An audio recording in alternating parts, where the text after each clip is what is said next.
ఓం అస్మత్ గురుభ్యో నమ. శ్రీమతే రామానుజాయ నమ. ఈరోజు మంచి మాటలో సంతృప్తికి మించిన సంపద లేదు అంటారు పెద్దలు. అదేమిటో తెలుసుకుందాం.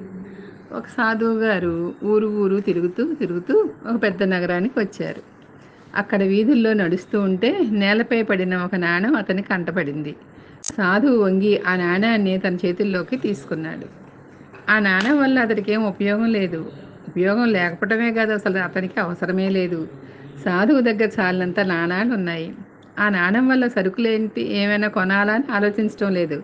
నిజానికి ఆ నాణెం ఎవరికైనా ఇవ్వాలనుకున్నాడు. దాని అవసరం ఉన్న వారి కోసం ఆ రోజంతా వెతికాడు, ఎవరు కనిపించలేదు.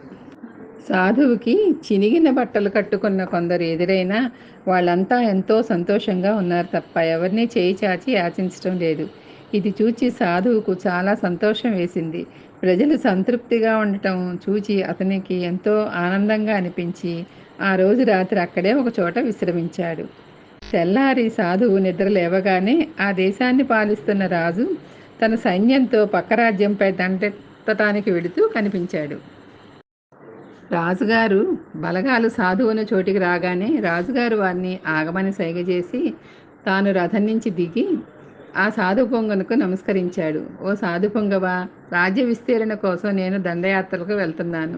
ఆ యుద్ధంలో నేను గొప్ప విజయం కలగాలని ఆశీర్వదించండి అని కోరాడు. వెంటనే చిరునవ్వుతో ఆ సాధువు తనకు దొరికిన నాణ్యాన్ని ఆ రాజు చేతిలో పెట్టాడు. రాజు చాలా ఆశ్చర్యపోయాడు. ఏమిటి దీని అర్థం అన్నట్లు సాధువు వైపు చూశాడు.